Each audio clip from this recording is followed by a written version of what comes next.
Ganito rin ba kayo magluto ng upo? Ako nilagyan ko lang siya ng piniritong isda. Yung iba pwede naman baboy or liempo. Iprito ko muna yung isda na 5 piraso hanggang sa maluto lang. Pagkaluto niyan, tanggalin lang muna natin ulit sa kawali at ilagay sa plato at i-set aside. Habang ginagawa ko yan mga kalasa, kung bago ka pa lang sa aking channel, welcome! At huwag kalimutan mag-subscribe at i-click ang bell button para sa mga notification.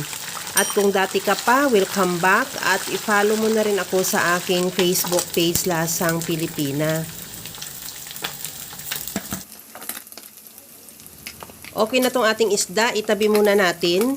At bawasan ko lang din yung mantika sa kawali at yan na rin ang gamitin natin. Magisa na rin ako ng bawang. Ihalo lang din hanggang sa maglabas lang ng aroma yung bawang.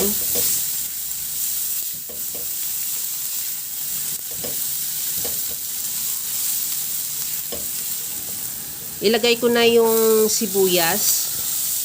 Ihalo lang din hanggang sa maluto yung sibuyas.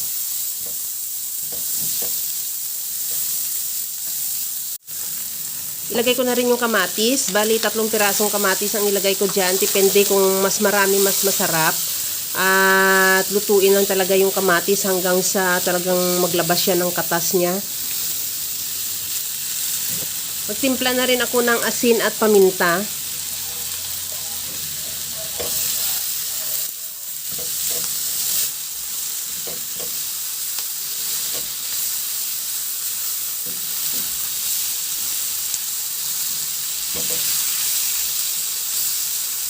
Okay na tong ating kamatis, ilagay ko na rin yung carrots.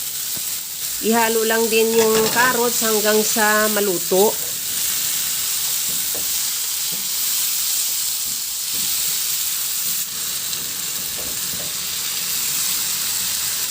Okay na tong ating carrots, ilagay ko na rin yung upo.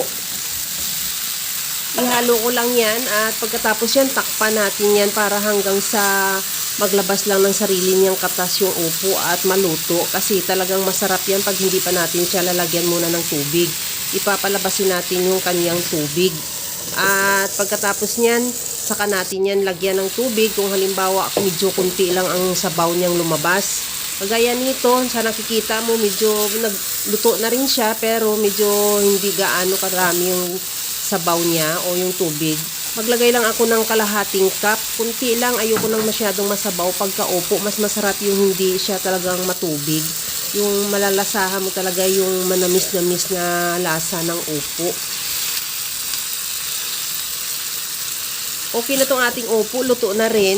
Timplahan ko muna ng liquid seasoning. Depende sa iyo kung anong panimpla mo dyan. Pwede rin yung mga granules. Kung ano lang yung available sa iyo, pwede mo naman yun lang ang ilalagay. At pagkatapos niyan, maglagay na ako ng ceiling green. At isunod ko na rin ilagay dyan yung ating piniritong isda.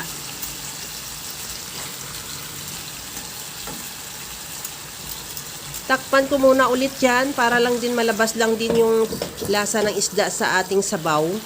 At sa puntong ito, ready to serve na yung ating napakasarap na ginisang upo with piniritong isda. Kaya mga kalasa, kung nagustuhan mo yung ating video, please like na lang at pakishare na rin sa inyong mga friends. At kung bago ka pa lang sa aking channel, subscribe na at i-click mo na rin ang bell button para sa mga notification.